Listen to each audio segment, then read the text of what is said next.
Canada has opened its doors wide in recent years. The federal government set very high immigration targets. The goal was to bring in hundreds of thousands of new people. This was a deliberate strategy to grow the economy. After the pandemic, many businesses said they could not find enough workers. They had jobs to fill but no one to hire. Ottawa listened to these calls. They decided that bringing in more people from other countries was the best solution to solve these persistent labor shortages and keep businesses running smoothly across the country. This plan was not limited to just permanent residents. The government also made it easier for temporary residents to come. This group includes international students and temporary foreign workers. By 2025, their numbers grew to over 2 million people.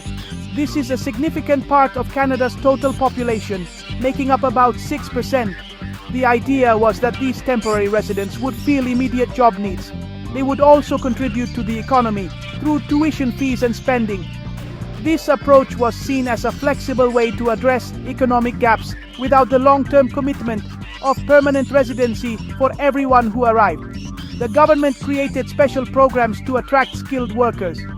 One very successful program was launched in July 2023. It targeted professionals in the United States who held H-1B visas. These are visas for skilled workers, often in the technology sector. Canada offered them open work permits, which was a very attractive deal. The program was so popular that its limit of 10,000 applications was reached in just 2 days. This showed a huge demand from skilled people around the world who wanted to come to Canada to build a new life and advance their professional careers. Another important change happened with citizenship laws. On this very day, December 15, 2025, a new law called Bill C-3 is in effect. This law expands who can get citizenship through their parents. It helps people known as lost Canadians who were previously excluded. Now, a Canadian parent born outside Canada can pass on citizenship if they have lived in Canada for at least 3 years. This change came after a court decided the old rule was not fair. It shows that Canada is still adjusting its rules to be more inclusive for families with international connections, even as it rethinks its broader immigration intake. The rapid increase in population has caused serious problems. The most obvious issue is the housing crisis. Across the country, there are not enough homes for everyone. This is especially true in big cities like Toronto and Vancouver. The high demand has pushed rent prices and home prices to record levels. Many Canadians and newcomers are struggling to find a place to live that they can afford. The supply of new houses and apartments has not kept up with the number of people arriving, creating intense competition and financial stress for countless families trying to secure stable, affordable shelter. Beyond housing, public services are also feeling the pressure. Hospitals and clinics are facing longer wait times. Schools in some areas are becoming overcrowded. Public transit systems are struggling to serve more people. These services are essential for a good quality of life.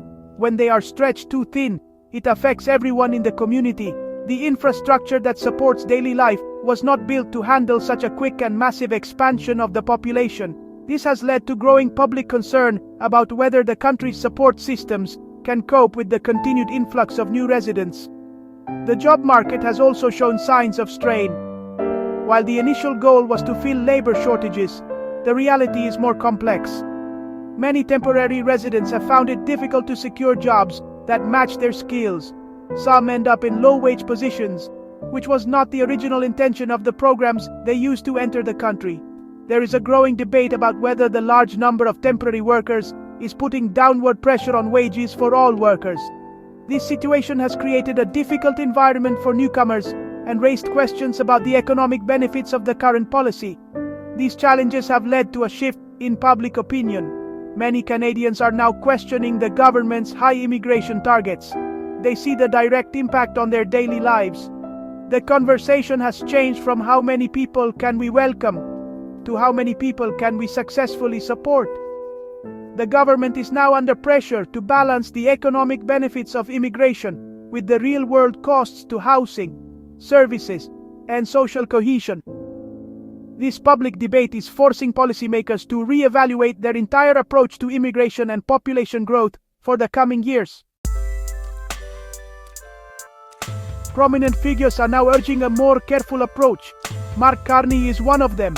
As the former head of the central banks of Canada and England, his opinion carries a lot of weight. He strongly supports bringing in skilled immigrants. He sees them as vital for driving economic growth and fostering innovation across different sectors. Carney believes that talented newcomers bring fresh ideas and essential skills that help Canada compete on the global stage. He argues that a well-managed immigration system is one of the country's greatest economic assets, capable of boosting productivity and prosperity for all. However, Carney also delivers a strong message of caution. He warns that a successful immigration policy is not just about numbers. It must be carefully planned and managed. The country needs to ensure it has the capacity to welcome newcomers properly. This means having enough housing, robust healthcare, and reliable public transit. Without this planning, he says, Canada risks creating social backlash and undermining public support for immigration. He stresses that the government cannot simply invite people without first building the infrastructure needed to support them and ensure their successful integration into society. Carney makes an important distinction between different types of immigrants. He advocates for a system that prioritizes permanent residents. These are people who come to Canada with the intention of staying, building lives, and becoming citizens. He is more critical of the heavy reliance on temporary residents. While temporary workers can fill short-term labor gaps, he worries that this model can be exploitative and does not lead to the same long-term economic benefits. He suggests that focusing on permanent immigration creates a more stable and committed population that invests in the country's future. His views reflect a growing consensus. Experts are now saying that Canada needs a more strategic and sustainable immigration plan. The era of simply chasing high numbers may be coming to an end. The focus must shift to quality and integration. This means selecting immigrants who have the best chance of succeeding and ensuring that communities are prepared to welcome them.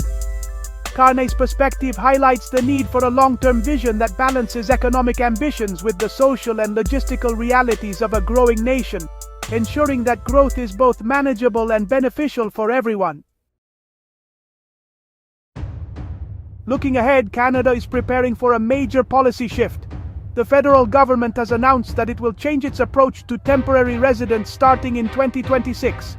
For the first time ever, the government will set specific targets for the number of temporary residents it allows into the country. The stated goal is to reduce the overall number of students and workers who are here on a temporary basis. This marks a significant departure from the previous open-door policy.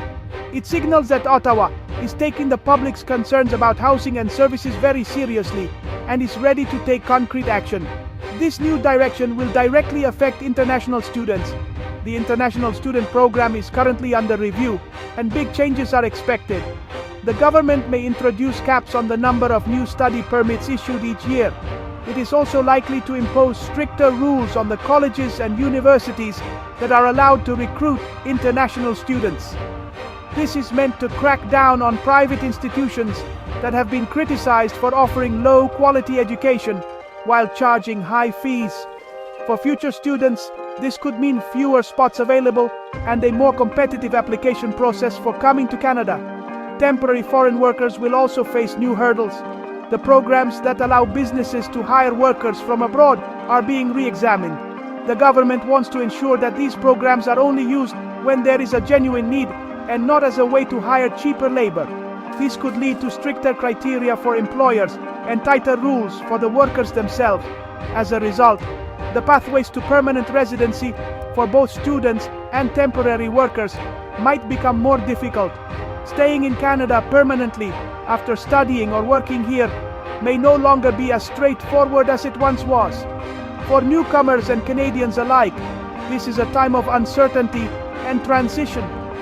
The key thing to watch is how the government will balance its new targets with the economy's need for workers. Current and future immigrants should pay close attention to the specific details of the new rules as they are announced. The policy set in 2026 will define Canada's relationship with immigration for years to come. It is a move away from rapid growth and toward a more managed and hopefully sustainable system that considers the well-being of everyone living in the country.